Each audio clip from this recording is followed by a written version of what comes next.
Welcome, kings and queens, to another episode brought to you by us, the educators. I am Oba, and I'm here with my brother. Yo, Shabazz.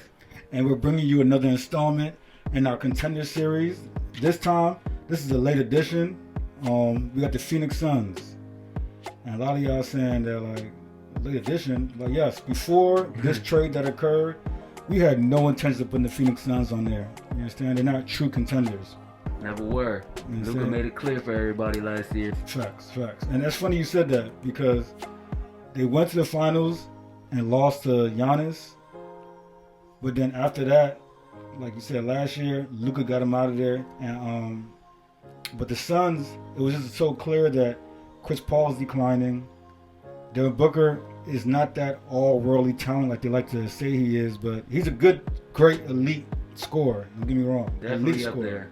Definitely up there, but his ability outside of scoring, it's not all that. his playmaking is improving, so I'll give him that. But CP effect. Hey, definitely CP effect. But overall, when you look at the team, they're not really a contender. But now, when you add this trade, if you've been living under a rock, yes, Kevin Durant has been traded to his third super team. Fourth super team. Fourth super team. Yep. So we're gonna go over the way we did all the other teams. Go through certain things like new additions, exiting players, chemistry. Mm-hmm. In terms of players traded out. So the Phoenix Suns gave up Jay Crowder, Cam Johnson, Mikal Bridges, and a couple first-round picks for four first-round picks. Four first-round picks for KD and TJ Warren. Yes. Like, yep. The amount the Suns gave up and what they got in return is crazy because it looks like they gave up a lot, but this is the best team they've had in the last 4 years. Going back to the Rudy Gobert effect, Rudy Gobert was traded for four role players, a rookie, and 5 first-round picks. Yep. And this man is not a positive on the team. Yeah. So for KD, this is above and beyond. Like, you get all defensive 100%. Player in Mikal Bridges, a 6'8" sharpshooter in Cam Johnson, and Jay Crowder, who was rerouted to the Bucks. Jay Crowder wasn't playing. He didn't play the whole year. So you basically got 2 players, and then picks are going to be in the 20s if KD and Booker stay healthy. Yeah, it's pretty low picks. You got to do it. You can't lose. And shout out to the Suns owner for that. Exactly. He came in immediately and put pressure on the team to make that trade happen. The crazy part, you see Mikal Bridges' interview. I get it. Like you getting Kevin Durant, bro. Like, maybe I'll probably make that trade too. That's the reality. That's one thing. Mikal Bridges is a very aware and realistic guy in terms of just being humble, I'll say. And I feel like some players want to cry. Some players want to get emotional. Tyrese Halliburton. Yeah, exactly. And it's been even worse cases than them two. The way he handled that trade was beautiful. The fact that he said, hey, it's KD. I understand. So it's a great trade. It's an amazing trade for the Suns. For the Nets, they were fed up. They were like, man, get out of here. I mean, we just want to start over. So I understand. In addition, the Suns are on the verge, if not officially yet, on the verge of picking up Terrence Ross from the Magic, who was bought out. You mentioned another trade earlier. Dario Saric went out for Darius Bazley from the Thunder. Yeah. 6'10", 6'11", young, athletic player who can do a lot of good things. He averaged double figures with the Thunder 2 or 3 times already. He averaged 13 points in his second year in the league. Exactly. And you said it, key word, young. He's young. He's 22. Yep. He's been in the league for 4 years already. Yep. So him coming to play with another tall player like KD and TJ Warren, who's 6'8", he's going to learn a lot of different things about finishing and touch. And especially as a young player, you're going to a place where you can really learn the game of basketball. Facts. You're going to play with masterminds of the game, Kevin Durant, Chris Paul, Devin Booker, all elite players. Facts. And so that's the part where it's a huge blessing for the Suns because the players that went out this year, Crowder didn't play all year, so he doesn't really matter. Yeah. You understand? My man let his pride get in the way. Exactly. Now he got what he wanted. He's on a contender. Yep. Playing with probably the best player in the NBA. Yep. So he has to make the most of it now. Mikal Bridges, Cam, Saric are all rotational players. But JaVale McGee also left this team this year. So basically, you got rid of 3 players, basically, and you brought in 4. 4 productive players, and 1 Hall of Famer, surefire, top 25 player of all time. So the Suns basically came up. Real out, and this balanced their team out way more than they were before. Because even though they had those guys like Mikal Bridges and Cam Johnson, who are well-rounded players, they didn't give you that boost that these next 4 players that they're getting will help improve the team with. 100%. Like I said, it could have been KD for all 5 of those players. Straight up. And yeah, the way KD's been balling for the last 2-3 years when healthy, he's an MVP candidate. Yep. No denying it. Playing both sides of the floor, blocking shots. And KD's a force when he's engaged and he's locked in. So can't nobody deny that. Last year, the Suns lost to the Dallas Mavericks, and basically just Luka. They even interviewed Luka about the trade, the KD trade. You know what he said? What he said? They're probably the favorites. He said out of his own mouth. That shows you how much respect the league has for KD. Yeah. You understand? Draymond said the same thing. He's like, they're the favorites on paper. You see how crazy that is? Because Luka, who probably had the fewest amount of respect for the Suns, exactly, the lowest amount of respect for the Suns, exactly, tells them that they have the best chance. So it's clear. And that's the one thing with KD is that as much as he whines and complains and whatnot, he's very, very well respected in what he does. Yep. That's why if you just chill out and do his thing, he had more success in the league versus all this complaining and whining. Facts. And hopping back and forth he does. So in reality, all he wants to do is just hoop. Which segues right into our next part, which is chemistry and the personalities. Now, KD's number one issue with the Thunder, he didn't have issues with the Warriors other than some mental, personal issues. But with the Thunder and the Brooklyn Nets, KD didn't want to lead. By all accounts from players, coaches, management, KD just wants to come in and hoop. And you can't knock that. Some dudes just, first of all, there's some people in this world that want to be the leader. They want to write which way, they want to write directions. They want to show you we're going this way, that way. They want to galvanize the masses in the group. And there's some players that just want to, some dudes just want to come in, tell me what I got to do, let me go do what I do. Yep. I don't want no parts and nothing else. So you got to respect that on some level. For sure. But when he made this super team thing with the Nets, like, bro, it's you and Kyrie. What you think is going to happen? Like, you had Steve Nash with you as a coach. That you picked up. That you picked. Steve Nash wasn't rah-rah with the Warriors. Yeah. He wasn't rah-rah as a player. You played against Steve Nash and he was your coach. You should have known this. Yeah. But he thought it was going to be super smooth. So now he's in a great situation. He's out of the Brooklyn media. He's playing with two players that are going to be above him in the pecking order in terms of Chris Paul and Devin Booker. Pecking order as in calling out teammates and players. Not pecking order as in who gets the ball first. For sure. He's going to be the main guy. You know that's what KD wants. Exactly. He wants to be able to just hoop and have somebody else do the rest of the talking and lead the team. Straight up. And on this team, like, KD, also the beautiful part about his game is that he don't chuck. He don't need like a lot of shots. He don't need to dribble the ball for 20 seconds of the shot clock to get a shot off. He moves around, so him and Devin Booker is beautiful because now Chris Paul can just pass his life away. You know what I'm saying? And now he even have to score for real. This might be some of the most beautiful basketball we've seen in the last couple years. Hey, I'm looking forward to it. I was watching him practice today. Yup. Yeah. So that was a good sign to see though, right? Definitely right before sign. the All-Star break. Like, you love to see that. Definitely a good sign. So in terms of chemistry, they're in the valley. Devin Booker is a super chill guy. Chris Paul is at the end, and he's chill for the most part. I mean, he demands a lot, but KD ain't got to do that, like, rah-rah to other players. You understand? And KD and Chris Paul don't have to talk to KD. Yeah. Now, he might get under KD's skin a little bit because Chris Paul got a little bit of what Draymond has in him in terms of running the right play, in terms of, you know what I'm saying, being here and, like, not over dribbling. Yeah. Chris Paul has that in him too, where he'll call KD out. Yeah. You know what I'm saying? That's what KD got into Draymond about. That's what they argued about. That clip, that infamous clip. Yeah, the legendary moment that broke up the Warriors. Exactly.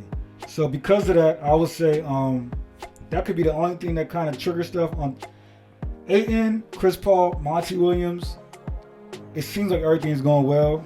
Do you see Chris Paul letting a lot of things slide with KD, just knowing that he's deteriorating in his career, Yes. and KD was about to be traded for KD. Yes, definitely. Definitely. Chris Paul is well aware that he might get traded for one second round pick at this point. Yep. That's how Chris Paul, Kyle Lowry, like we're watching the end of the traditional point guard. Once they leave out, I don't think there's a traditional point guard I could think of that starts in the NBA. That's traditional. Lonzo might be one. His career might be over. Unfortunately. And who else? Do you consider Halliburton traditional? Halliburton's a traditional point guard. Halliburton. But he still scores a lot. But Yeah. he has that in him. But from the last age of point guards from the 2000s and all that, yeah, this is a dying breed. This is it. So, like you said in your question, Chris Paul's definitely going to let a lot of stuff slide because he's deteriorating rapidly.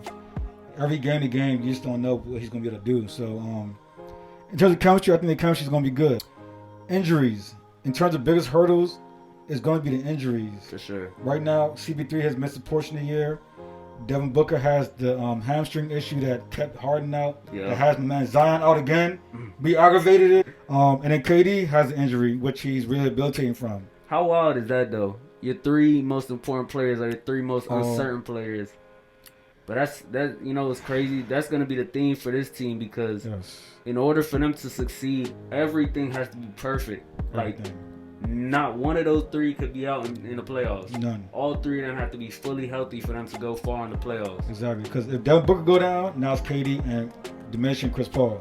And they can't beat everybody. Nope. If KD go down, that's the old Suns. They're done. Yep. If Chris Paul go down, Booker and KD between them will have to average 10 assists between the both of them. Yeah, for sure. Like 11, 12. They have to. And they got to play some defense if Chris Paul's not there. Like a mug.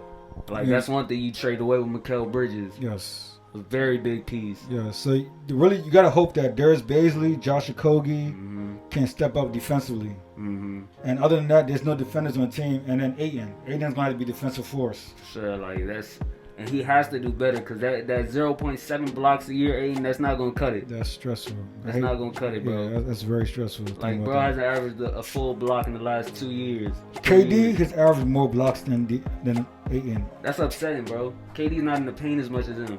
Exactly. And KD's the 40, 30 pounds lighter possibly. That's upsetting. So, that's going to be very important. And then some key things is the ownership, like you mentioned earlier. The ownership, literally, I think the dude was officially sworn in as the governor because we don't say ownership in the NBA because we're very woke now. Yep. We also can't say no Momo, and we can't say pause in the NBA without getting $40,000 fine. You got to be respectful for all people, though. It's crazy, bro. It's ridiculous. But within 24 hours of him being signed, he gets KD. Now, because of that, when we look at the window of how long the Suns have, I'm going to say 3 to 4 years because KD has 3 years left on his contract. Yeah. KD right now is my age, 35, and playing at elite level. Yeah. I don't see KD going till 40. So this is possibly his last contract. His contract takes him to 38 years old. Yeah, I didn't even realize that because he's 35. Right? 35. So he's 38 when his contract ends. So worst case, he might sign somewhere for 1 year. If he sees a clear ring situation, possibly. Yeah, it got to be a clear ring for KD. It got to be a clear ring. You understand? Or he might go to the Wizards on some random stuff. Yeah, maybe. retire in the city. Yeah, you never know. Because right now, he has no allegiance to nobody. Nah. Not Brooklyn, not the Warriors. OKC, I know he ain't going back there. So, still seems very confused. Yeah, exactly. So, I'll give him about 3 years with this team for the end of his career. Him and Devin Booker have 3 years to play together. Yep. I could see 1 or 2 chips coming out of this if they stay healthy for 1 or 3 years.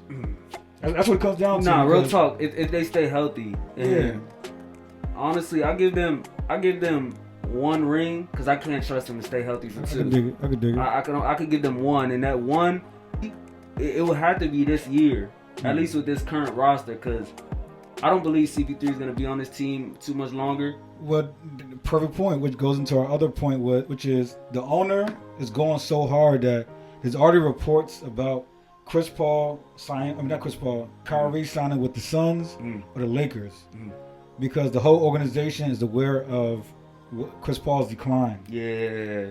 And if you see how fast he made this trade, you see that he really wants to win. The owner. For sure. Forgive me for not knowing your name. I know you played Michigan State, young dude. That's what's up. One key thing in life as a man is ownership.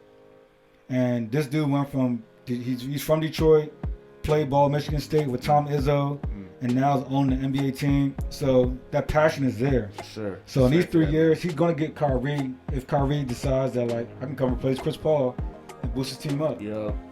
And that'd be with no hesitation. no hesitation. KD announced that the Suns was his preferred location a couple months ago. Yes. So he made it his mission within the first few hours to bring him to the team. Exactly. So you already know, like, this owner's going to be on some Steve Ballmer-ish. Straight up. Like, Steve Ballmer, within the first 2-3 years, he got, what's the name of them? He had CP3 in them. It didn't work. He blew it up. Got a new team. He got Kawhi in them within 2 years later, 3 years later. Yep. So when a new owner who comes in and wants to win and likes basketball a lot, this is the type of stuff you're going to see. For at least 3-4 years, they're going to make sure to get players. Like, this Kawhi team was designed within Steve Ballmer's first 3 years of ownership. Yeah. So new owners who love basketball are going to come and do this, which goes back to the point of, if it's not Kyrie, this owner is going to find a way to have a good team around Ayton, Booker, and Durant for the next 3 years. For sure. So that's why I really believe that whether Chris Paul falls off a cliff or not, they're going to have a legit chance just based on that help. And the wild part is that now the whole West, when you look at it, and this has been the thing with the NBA. Before, I used to say with the NFL more, whereas they're like, whoever's the healthiest team is going to win the Super Bowl. And when it comes to the NBA now, the NBA is so deep. The parity in the NBA is so vast that it's the same scenario. Between the Clippers, Lakers, Warriors, everybody in our contender series, there's about 8 or 9, 10 teams in the NBA that all have a realistic chance of winning. Yeah. It's about 8 to 10. If we really break it down, like, it's 7 alone in the West, or 6 in the West alone. Exactly. So that's my thing, is that they have a good chance. They have a good chance as long as they can keep the parts around them. Yep. Because you think about it, Ayton, I keep saying his name first like he's the leader, but no. Durant, Ayton, Booker, that 3 right there alone is a nice 3. You understand? Yeah. Like, you got 2 elite players. Because I think Kyrie's better than Devin Booker, but because Devin Booker's size alone kind of makes him the same as Kyrie. Yeah. I still take Kyrie before I take Devin Booker, For me sure. personally. For sure, but he balances it out. He's the same thing down Yeah. there. You understand? And KD and Kyrie could have won the East many times just based on health. Clearly. That's why I think, regardless, and then Claxton and Ayton are kind of like the washes. Because for everything Ayton doesn't do on defense with Claxton, that Claxton does, Yep. he has way more offensive bag than Claxton. Exactly. So it evens out. Yep. So it really depends on how they build a team and health. And the Suns, like you said, the new additions with Ross and possible signings with this buyout coming up. Exactly, because we have players like John Wall possibly. Because John Wall would be a perfect player to come in and run the second offense. 100%. Get some 5-6 assists off the bench, 8, 9, 10 points off the bench. 100%. You know what I'm saying? And have that fire and that competitive nature. Outside of that, like I said, health is the main thing. That's the real thing. And for this year, CP3 being healthy, who they sign as the backup point guard is going to be key. These next 2 weeks for the Suns is about to be crucial. Other than that, hey, another contender has been created. Another super team has been created in the Western Conference. The NBA trade deadline, it was crazy this year, probably the craziest one in history. By far, maybe. And this was the biggest trade. This is the biggest mid-season trade in NBA history. And like I said, the Suns are contenders now. So we're going to see. Now, it'll be funny if he gets a chip and Barkley didn't. And you remember Barkley's comments about the bus driver thing? Yup. Now, for him to get a chip and Barkley's one place he had a chance to get a chip at would be legendary. And Phoenix, they never won a championship as a franchise, right? Never. They've been to the finals one time, but never won. This will be the ultimate, get that slap in the face for Charles Barkley. Ultimate. Even I heard him say a couple days, he's like, my sons. And watch, him and KD about to be best friends now. Hey, it's possible. It's very possible. one thing I'll say in life is that they say the grass is not always greener on the other side. And that saying comes when people are ready to just switch places and get out of a relationship or jump from this job to that job. And I feel like sometimes the grass is greener. Sometimes you gotta be more patient where you're at. Sometimes you gotta do more research to determine if where you're going to is gonna be the best destination. But in the case of KD and many people is that they realize the grass ain't always greener. And as a person, you gotta have, they call it, it has to be a calculated risk. So one thing I'll say in life is that before you start jumping around and going from here to there in this relationship or this job, make sure you always do your due diligence as much as possible. Make sure you stay as patient as possible. Make sure you evaluate yourself as much as possible to make sure you're not the reason, you're not the issue. You understand? And other than that, hey, make sure everybody eats, B.